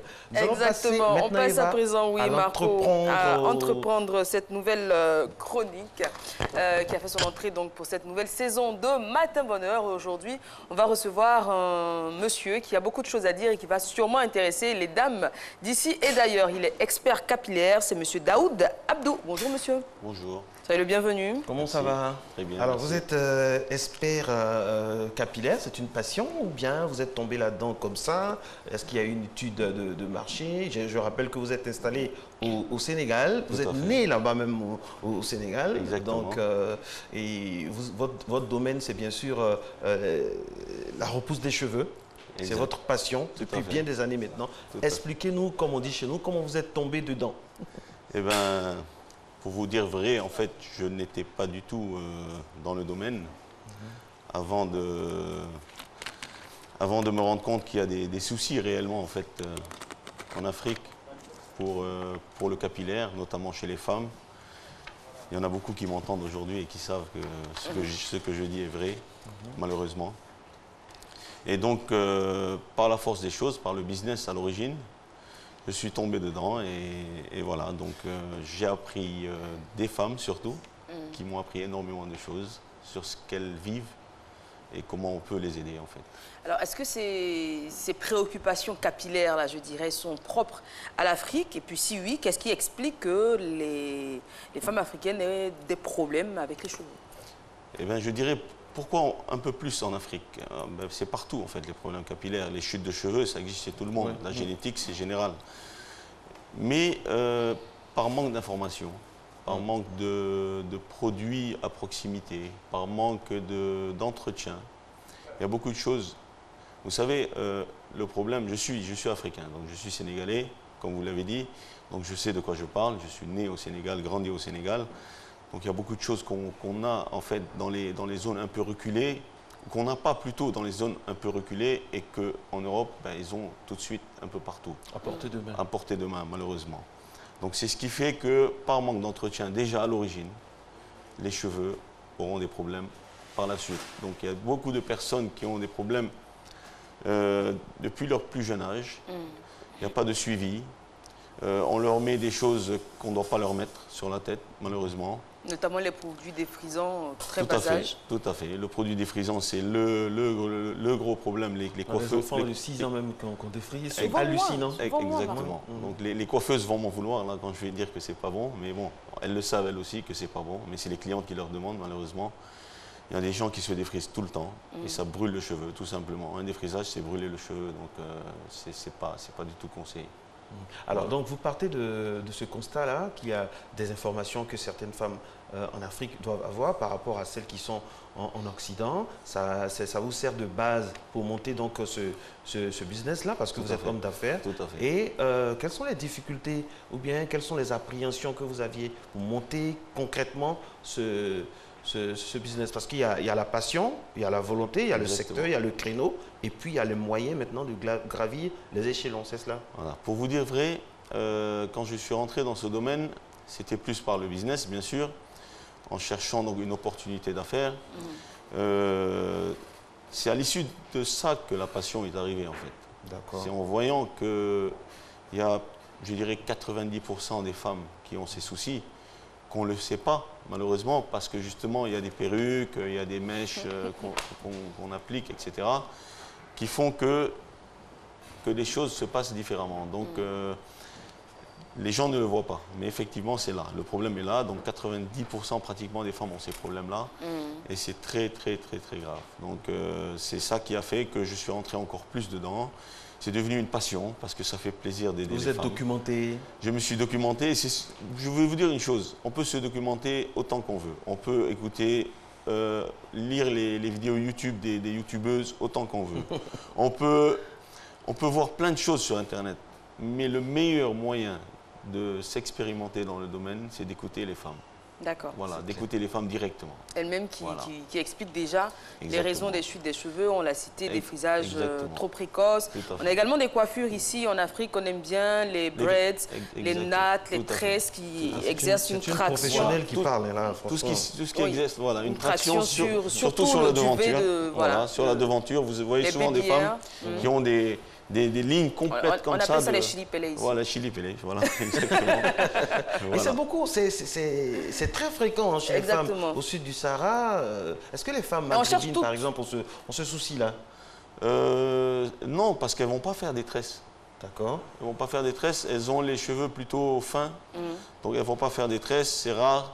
Et c'est, comme vous disiez, les tresses et le défrisage et les tractions, en fait, avec les greffages qu'elles font, c'est ce qui est la cause. Alors, greffage au Sénégal, c'est tissage ici. C'est tissage ici, voilà. D'accord. Nous, on appelle ça greffage. Greffage au Cameroun, par exemple, c'est les greffes. Au Sénégal, greffage. En Côte d'Ivoire, on parlera plutôt de tissage. Alors, docteur S, tout ce qui est cheveux, bah oui, c'est une passion. Ça, voilà. Alors, ce qu'on doit retenir, c'est que ce n'est pas irréversible. Ah non, pas du tout, pas du tout. Il y a des traitements possibles. Tout à fait. Même quand c'est carrément lisse. Non, quand c'est carrément lisse, aujourd'hui, ce n'est pas des traitements, ce sont des greffes de cheveux qu'ils font, un peu partout en Europe. C'est différent. Voilà, là, c'est autre chose. Là, il faut passer à autre chose quand c'est lisse. Quand c'est lisse comme la paume de la main, je dirais, comme le front, là, c'est fini. Il n'y a pas de produit qui va essayer de... C'est pas de la magie, en fait. C'est pas de la magie. Ce sont des produits plus ou moins efficaces, mais ce n'est pas de la magie. Donc il y a des choses qui vont faire pousser, qui vont aider le bulbe à se fortifier. Ça, oui. Mais il y a beaucoup de travail sur le cuir chevelu aussi. D'accord. Quand on laisse un peu le volet purement technique, au niveau de l'affaire, du business, est-ce que c'est un domaine porteur? Est-ce que les femmes adhèrent? Est-ce que vous pensez que c'est... Oui, c'est un domaine porteur. Par contre, je préviens. Parce qu'il y a plein de produits dans le marché. Franchement, hautement concurrentiel aussi. Voilà, énormément de produits de cheveux. Donc il y a beaucoup de femmes qui diront que tel produit est très cher. Et pourquoi il est très cher? Quand il est très cher, c'est qu'il a des composants qui sont très chers. D'accord. Il a des composants qui sont très concentrés, qui sont très efficaces. On peut trouver des produits de tous les prix à 2000 francs, à 1000 francs, à 3000 francs dans le marché, sans vouloir les casser, mais on le voit, il y a beaucoup de femmes qui reviennent vers les produits plus chers quand même, de qualité, parce qu'elles savent que ça ne marche pas. Donc voilà, il faut savoir où aller et quelle cible on veut. Voilà, exactement. Et en général, un traitement pour une repousse des cheveux, combien de temps est-ce que ça va prendre? Tout dépend des produits, tout dépend des personnes. On ne peut jamais dire un traitement va prendre tant de temps, jamais. Une personne peut avoir pendant X mois un traitement, ne rien avoir, et avec un déclic, ça démarre. Parce que là, on parle de la génétique. Quand on parle de la génétique, ce n'est plus de notre ressort. C'est vrai que c'est héréditaire. Voilà, même les dermatologues eux-mêmes, quand vous allez les consulter, ils vous demandent de faire des analyses sanguines, par exemple. Vous voyez? Donc, c'est des choses qu'on ne peut pas maîtriser, en fait. Voilà. Mais ce que je conseille, c'est une hygiène, déjà, une hygiène du cuir chevelu. Ne pas mettre n'importe quoi sur la tête. Ne pas mettre des produits parce qu'on nous a dit, voilà, celui-là est bon. On nous a dit, le on, c'est vaste. Il y a beaucoup de femmes qui font ces erreurs-là. Il y a un autre conseil aussi que je donne. Ne mélangez pas des produits qui viennent d'Europe de qualité en mettant des choses à l'intérieur pour dire, voilà, je vais mettre de l'ail dans un shampoing X de qualité. Oui, j'ai eu à faire ces choses-là. J'ai eu à voir ces choses-là. C'est des choses qui m'ont un peu choqué quand même. Des femmes qui me disent, voilà, j'utilise tel shampoing qui est de qualité. Risque, hein? Voilà, et elles mettent de l'ail. Oui, tout à fait, parce que l'ail aurait des propriétés pour faire pousser les cheveux. Tout à fait. Comme l'huile de ricin, voilà, l'huile de ricin, la karité, tout ça. On a tendance à mélanger. Exactement. Si on les mélange entre produits naturels, d'accord, mais sur un produit qui a été fabriqué en Europe avec des produits chimiques, on ne va pas mettre du n'importe quoi, on ne sait pas l'effet que ça va faire avec. C'est ça le problème, en fait. Donc, alors, quand on a parlé de tout ça, comment vous entrevoyez votre entreprise au niveau africain, au niveau seulement sous-régional, au niveau international, en dehors de l'Afrique? Déjà, moi je représente une marque, bien sûr. On a démarré en Europe, en France, et donc fait par des Antillais, donc ce sont des gens qui connaissent très bien le produit. Mais le but maintenant, c'est l'Afrique. Donc c'est l'Afrique où tout ça se passe en fait. Voilà. Donc, vous estimez qu'il y a le plus de besoins? C'est l'Afrique, bien sûr. On est à fond dedans là. Combien de femmes potentiellement? Je n'ai pas ces gens. Depuis le début, vous n'avez pas des chiffres? Non, ce genre de chiffres. Là, pour l'instant, je suis sur le Sénégal, la Côte d'Ivoire et le Cameroun. Dans le but d'étendre un peu plus encore. On va doucement, on va y arriver. Voilà. Mais sincèrement, c'est le plus grand plaisir, c'est de voir une femme heureuse. Satisfaite après avoir eu un bon traitement, honnêtement. Ça, c'est le plus gros plaisir. Justement, vous parlez de bon traitement. Là, nous sommes de plein pied dans la ligne droite des fêtes. Quels conseils pratiques pourriez donner à une jeune dame de la tranche d'âge des vagues, belle, pétillante, qui veut avoir, qui veut avoir des cheveux vraiment en santé pour les fêtes et même après? Pour les fêtes, ça va être difficile parce qu'un traitement, c'est pas une semaine. Voilà, les fêtes sont dans 2 semaines. Voilà, c'est un peu trop tard. D'accord. Moi, mon produit, c'est vrai que parfois, au bout de 5 jours, on a des résultats, mais ça ne veut pas dire que ça pousse énormément. Voilà. Donc, ce que je dis, c'est ce que je disais tout à l'heure, éviter les défrisages. Le nappy, aujourd'hui, c'est la mode. Exactement. Donc, il faut y aller. C'est magnifique, c'est du naturel, c'est beau. Ça ramène l'Afrique, en fait. Ça nous rappelle l'Afrique, comme on l'a aimé. comme on l'a connu. Eva, vous mettez un appui pour... Oui, déjà, je vais essayer le traitement parce que je ne le cache pas, j'ai quelques petits problèmes capillaires. Mais ça arrive à les gens très bien. Hein. Et juste une petite précision, ça vous rend encore plus charmant. Pour ceux qui veulent me contacter de la tête.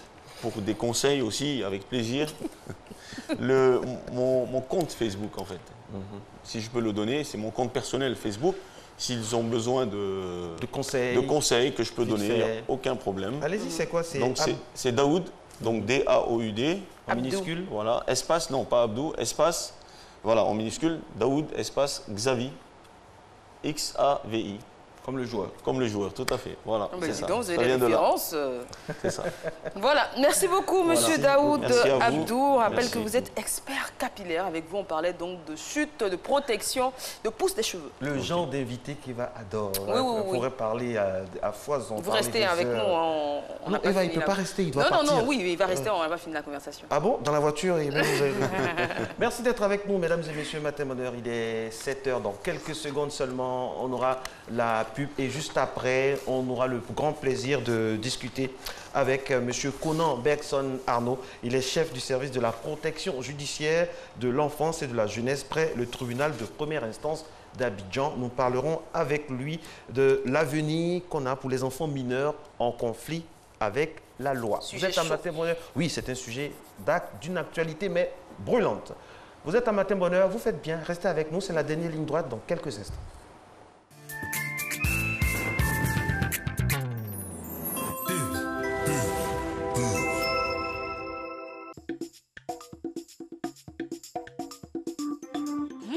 Maman, tu as changé de lait? C'est très bon. Oui, c'est le lait Leti, vitaminé, riche en calcium et au goût crémeux. Il te fera déborder d'énergie.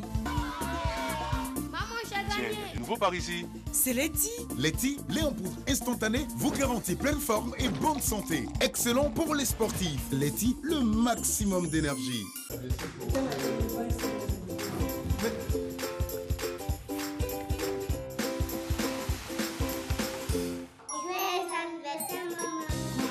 Se réunir autour d'un bon repas est une tradition chez nous. Comme à toutes nos rencontres, il y a toujours beaucoup de joie partagée. Mais surtout au menu, de bons plats de riz La Rizière. Son goût unique et son parfum captivant font de chaque repas un moment de pur bonheur.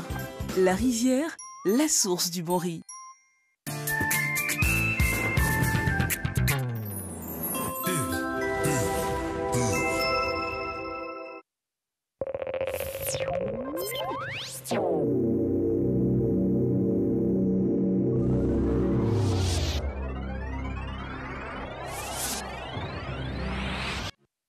Sous la présidence du Dr Raymond Goudou Kofi, ministre de la Santé et de l'Hygiène publique, le programme national de lutte contre le paludisme, en collaboration avec Expertise France, organise la cérémonie de présentation des résultats de l'évaluation de la contribution du secteur privé lucratif et non lucratif dans la lutte contre le paludisme en Côte d'Ivoire le 13 décembre 2017 au Sofitel Hôtel Ivoire à 9h30. Le partenariat PNLP secteur privé permet d'améliorer la santé du personnel et d'augmenter la productivité et la rentabilité des entreprises. Chefs d'entreprise, venez nombreux participer à cette cérémonie. L'utilisation des pesticides interdits, périmés et frauduleux est dangereuse pour notre santé et notre environnement.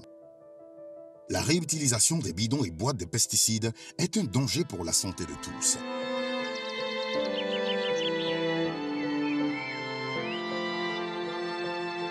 Attention, les résidus de pesticides interdits, périmés et frauduleux contaminent nos aliments.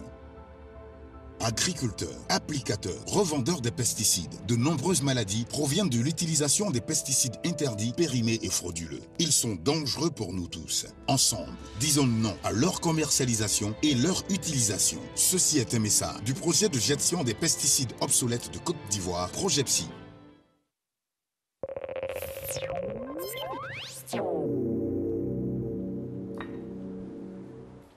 Retour sur le plateau, dernière ligne droite. Comme le disait Marco, on parlera droit avec un thème qui nous intéresse fortement. Ah ça? Ah oui, qui intéresse toute la Côte d'Ivoire. C'est vrai qu'on en entend un peu moins parler en ce moment, mais est-ce pour autant que le phénomène a disparu? Ce sera le cas donc de répondre à nos interrogations avec M. Conan Bergson Arnaud. Quel avenir pour les enfants mineurs en conflit avec la loi, ces fameux enfants? Jingle, on en reparle tout de suite. Monsieur Conan Bergson, bonjour. Bonjour. Je rappelle que vous êtes chef du service de la protection judiciaire de l'enfance et de la jeunesse près le tribunal de première instance d'Abidjan. Ça sert à quoi? Oui. C'est pourquoi justement? Le service de la protection judiciaire de l'enfance et de la jeunesse est un service récent qui émane de la volonté de la réforme de la justice juvénile dans le sens d'apporter une réponse beaucoup plus adaptée à la question des enfants qui rentrent en contact avec le système judiciaire. Et donc ce service-là est créé dans les différentes juridictions de Côte d'Ivoire, notamment nous sommes actuellement à 4 juridictions. La juridiction d'Abidjan Plateau, la juridiction de Yopougon, la juridiction de Mans et celle de Boaké. Et c'est dans ces juridictions-là que ces services-là sont présents pour apporter assistance, protection à tout enfant qui rentre en contact avec le système judiciaire. Très bien. Enfants en conflit avec la loi. Déjà, on va dire que la terminologie pose problème à pas mal d'Ivoiriens. D'où elle vient? Est-ce qu'elle a été instituée par le ministère de la Justice? Et puis pourquoi ce terme enfant en conflit avec la loi? Qu'est-ce qu'il faut entendre clairement par cette phrase? Ok. L'enfant en conflit avec la loi, c'est l'enfant qui commet des défractions, des délits qui sont répréhensibles de par la loi. Et conformément à ce qui se passe, vous avez des enfants qui ont des caractères violents et qui agressent par exemple des personnes. Et quand ces enfants sont appréhendés par les services de police et de gendarmerie, ils rentrent dans une phase de procédure judiciaire et en fonction de la législation qui est prévue pour les enfants, on essaie de régler la question des enfants. Donc c'est tout enfant au contact, n'est-ce pas, du système judiciaire par son entrée dans...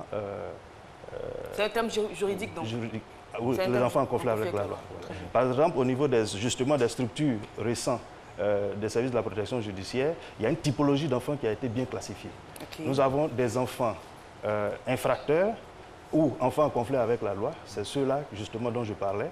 Vous avez des enfants dits en danger, c'est tous ces types d'enfants qui, de par l'action d'une personne adulte ou de par eux-mêmes, mettent leur situation en danger. Et vous avez des enfants dits enfants témoins qui, lors d'un témoignage au cours d'un procès, leur témoignage peut s'avérer dangereux pour leur protection. Et donc, ces enfants-là sont pris en compte. Et enfin, les enfants victimes de toutes sortes d'abus et violences que vous pouvez connaître. Merci beaucoup, M. Conan, pour ce postulat. Mesdames et messieurs, nous allons aller maintenant avec notre élément explicatif. Je rappelle que vous avez le droit aussi de nous poser des questions via notre page Facebook. Depuis hier, donc, le thème est libellé. Enfants en conflit avec la loi, la réinsertion des mineurs. On va en parler juste après cet élément. Des enfants en prison, en Côte d'Ivoire, on en parle très peu. Et pourtant, il existe ces prisonniers mineurs. Ici, dans l'enceinte de la grande prison, la MACA, maison d'arrêt et de correction d'Abidjan, se trouve le centre d'observation pour mineurs.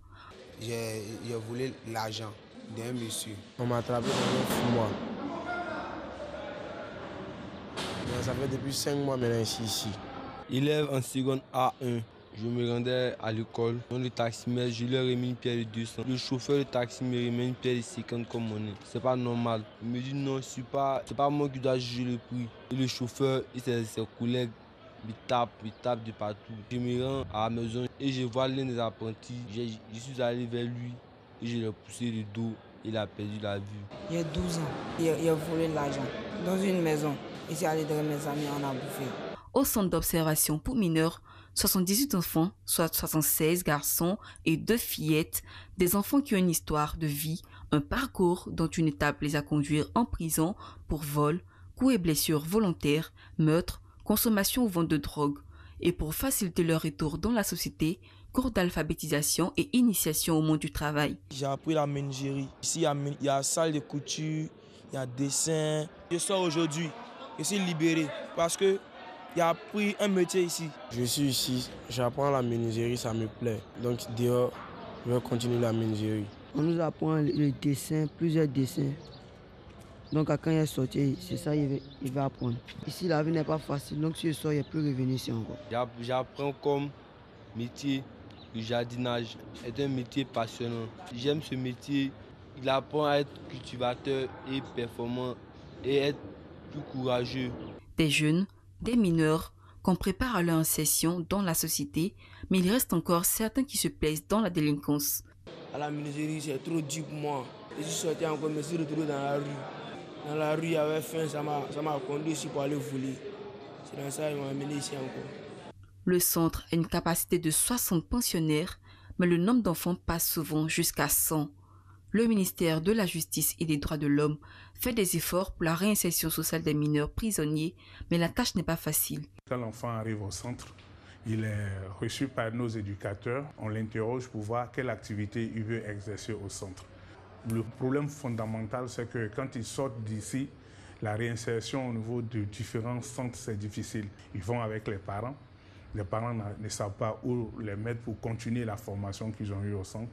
Donc, ils retournent dans la rue pour certains.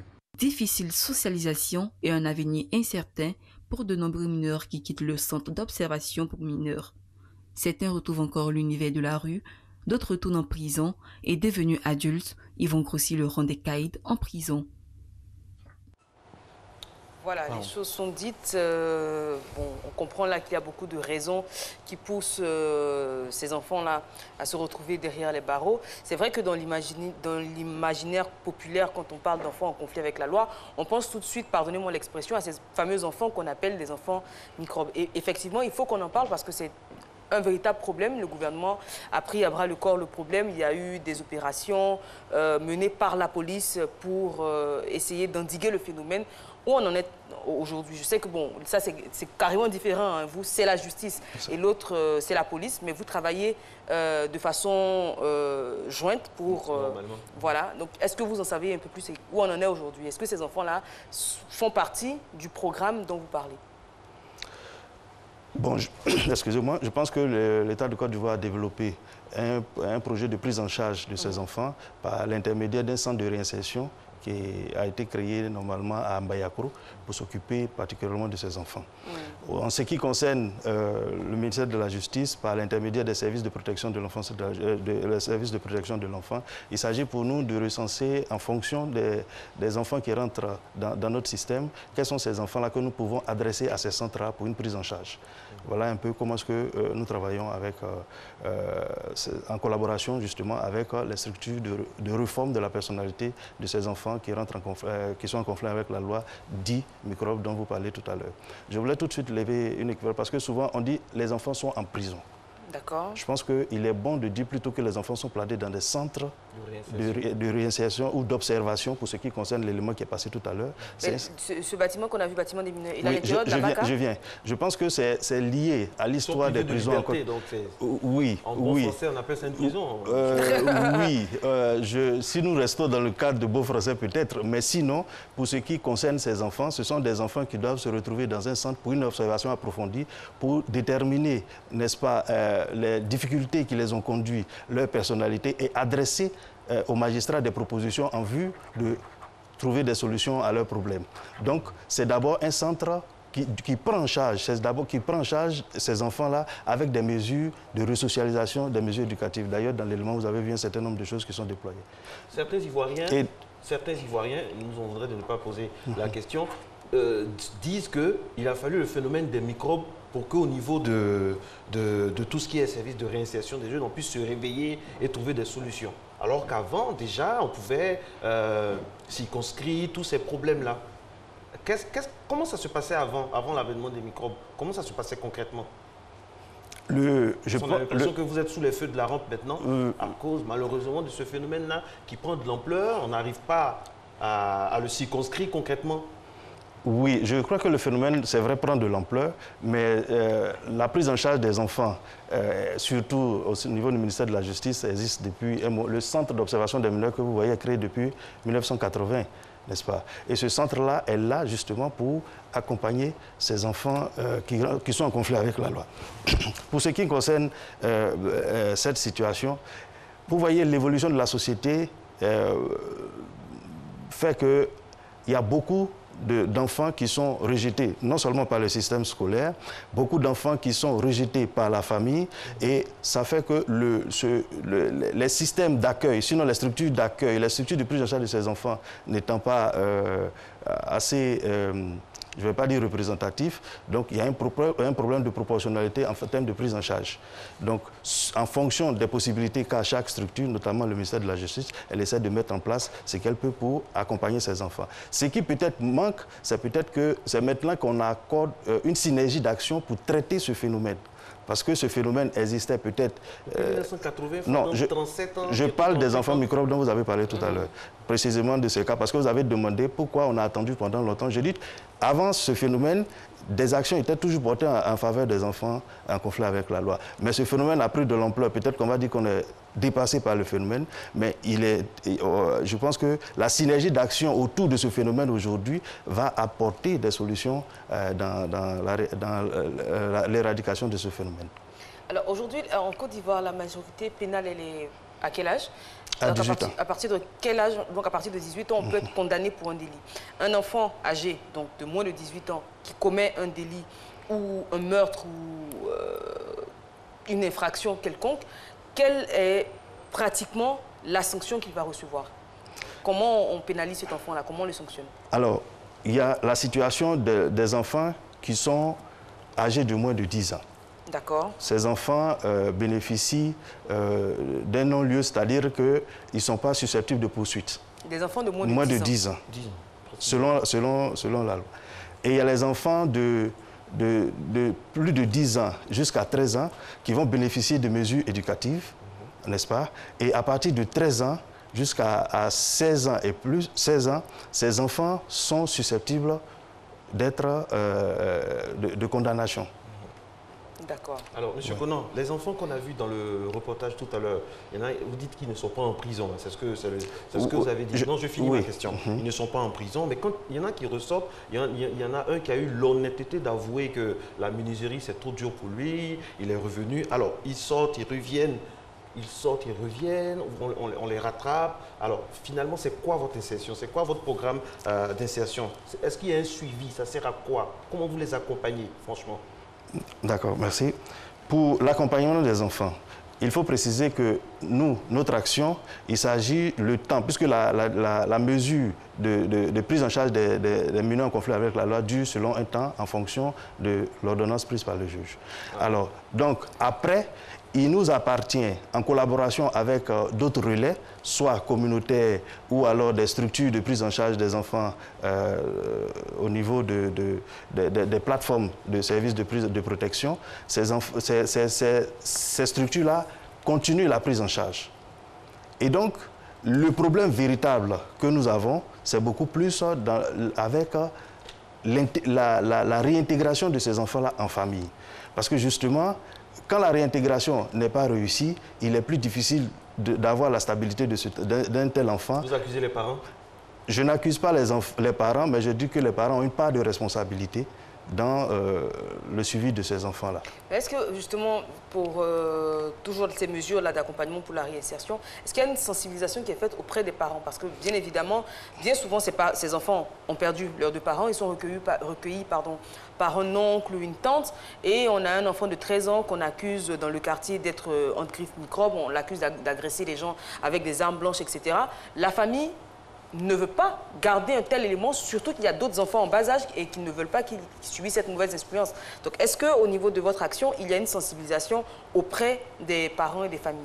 Absolument, puisque dans la mesure où les enfants que nous accueillons dans nos services, dans le premier niveau d'intervention, c'est d'abord d'essayer de rentrer en contact avec la famille, de rétablir progressivement les relations entre l'enfant et sa famille. D'ailleurs, des activités dans ces différents centres prédisposent à ce genre d'action, parce que vous avez la possibilité de visite des parents dans ces centres, vous avez les contacts réguliers de ces enfants avec leurs parents, et vous avez aussi l'éducateur ou l'assistant social qui se déplace en famille pour poser le problème de ces enfants-là, pour échanger avec ses parents et trouver la solution de ce que ces enfants leur appartient et de leur responsabilité d'en assurer le suivi. Et donc, c'est tout un travail, un processus qui est en cours pour permettre à l'enfant de retrouver un environnement beaucoup plus accueillant après sa mise en observation.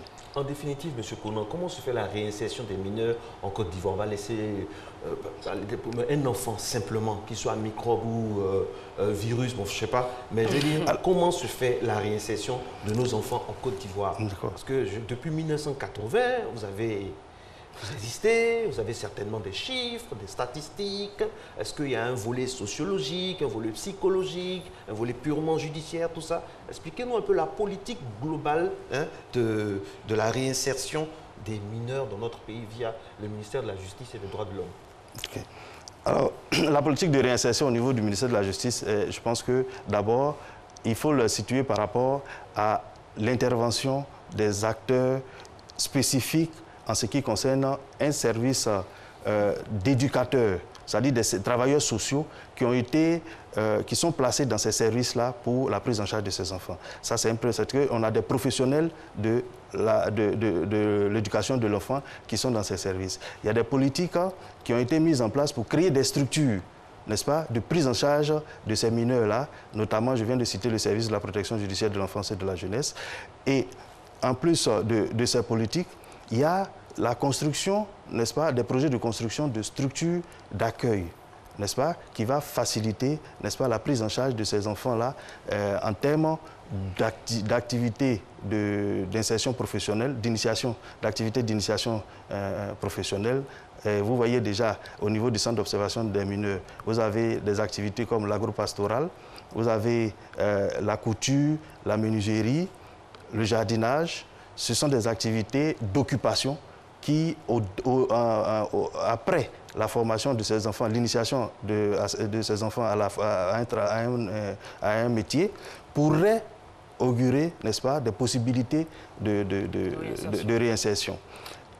Voilà. Et dans la pratique, alors, combien de temps est-ce que ça dure, ces différentes initiations? Parce que vous venez de dire, est-ce que ce sont véritablement des formations, ce sont des initiations à des formations? Au niveau des centres d'observation. Et puis, deuxième question, est-ce que le volet psychologique est pris en charge? Est-ce que ces enfants-là rencontrent des psychologues qui leur expliquent voilà, des assistants sociaux, exactement, qui leur expliquent pourquoi ils sont là, pourquoi ils ne devraient pas répéter ces mêmes actions, et puis l'intérêt qu'ils auraient à prendre au sérieux les différentes initiations et formations qui leur sont proposées.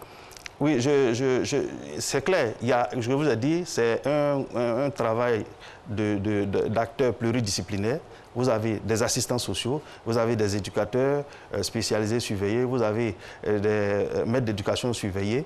Alors, en plus de cela, on fait appel à des expertises extérieures, notamment des psychologues, n'est-ce pas, pour la prise en charge psychologique de ces enfants. Donc, c'est un tout qui permet à l'enfant de comprendre pourquoi il est pris en charge là et qu'est-ce que, c'est-à-dire comment il doit se comporter dans sa vie future et lui donner les rudiments surtout pour pouvoir lui permettre d'aborder, n'est-ce pas, une vie meilleure. Parce que si l'enfant sort juste après un travail de prise de conscience sans rudiments, c'est clair que ce n'est pas suffisant. Alors que ces enfants sont rentrés pour la plupart pour l'intérêt du goût immédiat. Donc, il est important pour nous, travailleurs sociaux, de transformer ce goût du gain immédiat en goût de l'effort qui va leur permettre de gagner leur vie et de pouvoir s'en sortir. Les assistantes sociales et les assistants sociaux, quel est le ratio par enfant? Je veux dire, parce que je ne sais pas si vous entendez, on entend de moins en moins parler, on ne sait pas s'il y a un travail qui est...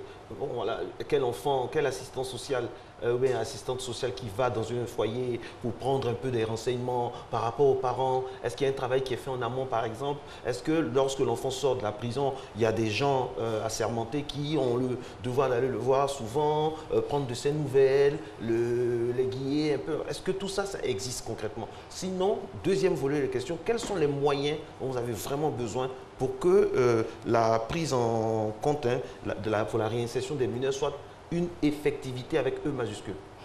Merci. La prise en compte est déjà de fait, parce que justement dans les différents services, il y a des assistants. Je vous ai dit que nous faisons non seulement le travail en interne, mais aussi le travail en externe. Parce qu'il s'agit d'aller à la rencontre des familles, connaître les réalités de ça. Mais ce travail est fait par des travailleurs sociaux qui réalisent des enquêtes sociales. Est-ce qu'il y en a assez? Franchement. Nous, il y a longtemps, on n'a pas entendu... Moi, j'ai jamais vu, par exemple, dans une famille... Ah oui, il y a l'assistante sociale qui vient, qui va faire le point, tout ça, rien. Bon, je ne veux pas rentrer dans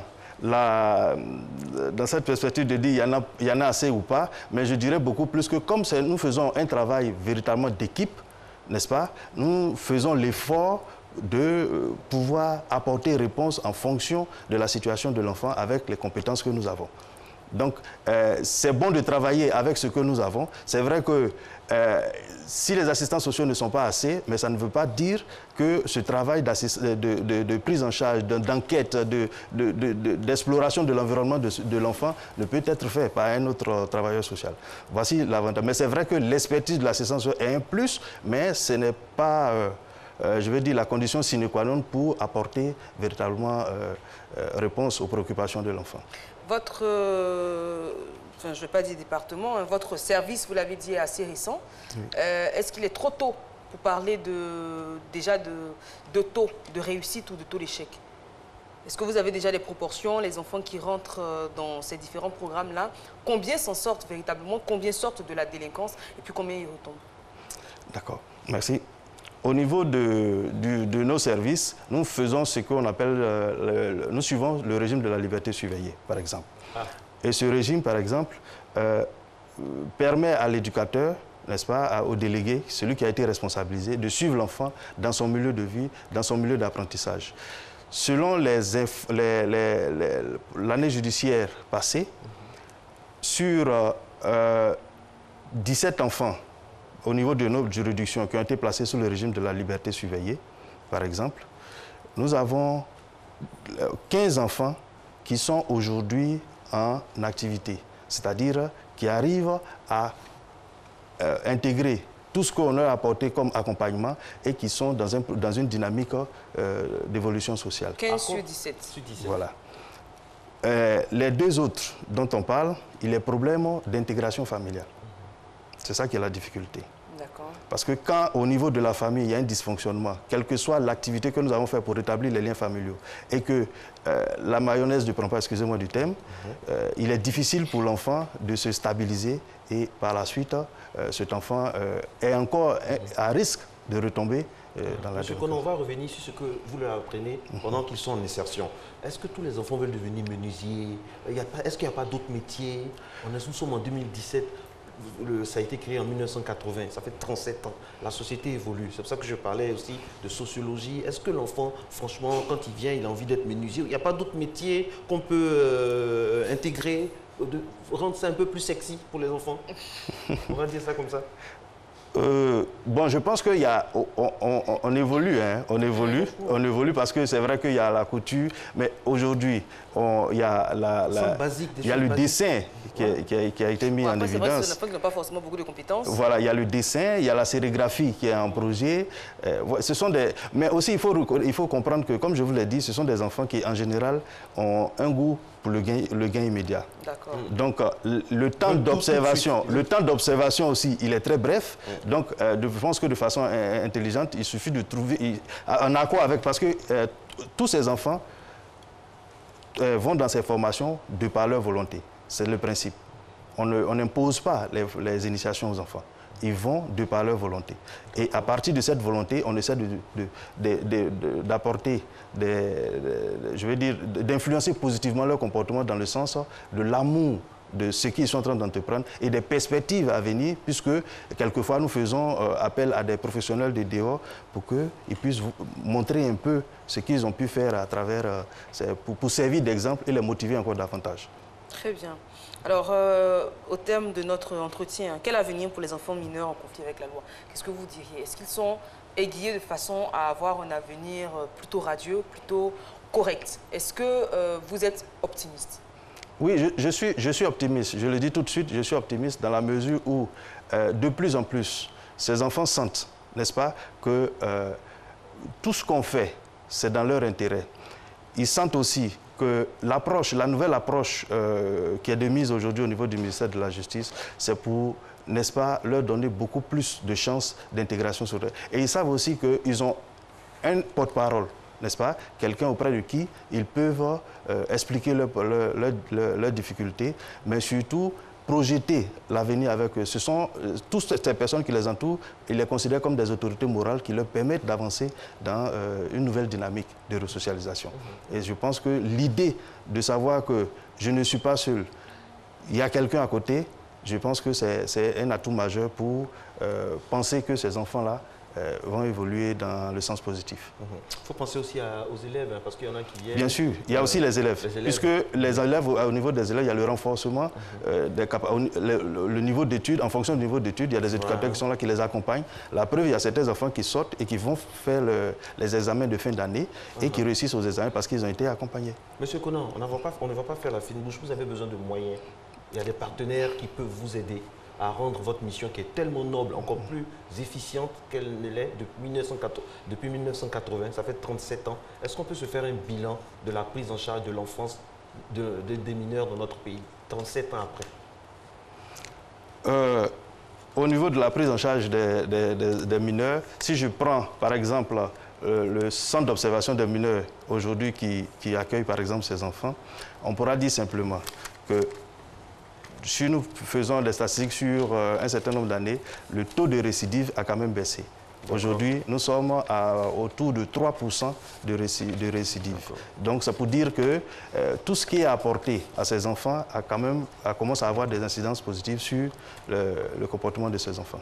Merci beaucoup. C'est par ces mots-là que nous allons achever ce deuxième jour de la semaine en ce 12-12. Dans 12 jours, c'est bien sûr le 24 décembre. Passez une très très bonne journée. N'oubliez pas, rediffusion de ce que vous voyez en ce moment à 14h15, c'est ça, Eva? Exactement, 14h15 sur RTI1. Et nous, on se retrouve, Eva et moi, demain, toujours 5h55. avec le même plaisir, afin de vous réveiller. Réveillez-vous, réveillez-vous. Allez, bonne journée à vous. À demain. Ciao, ciao.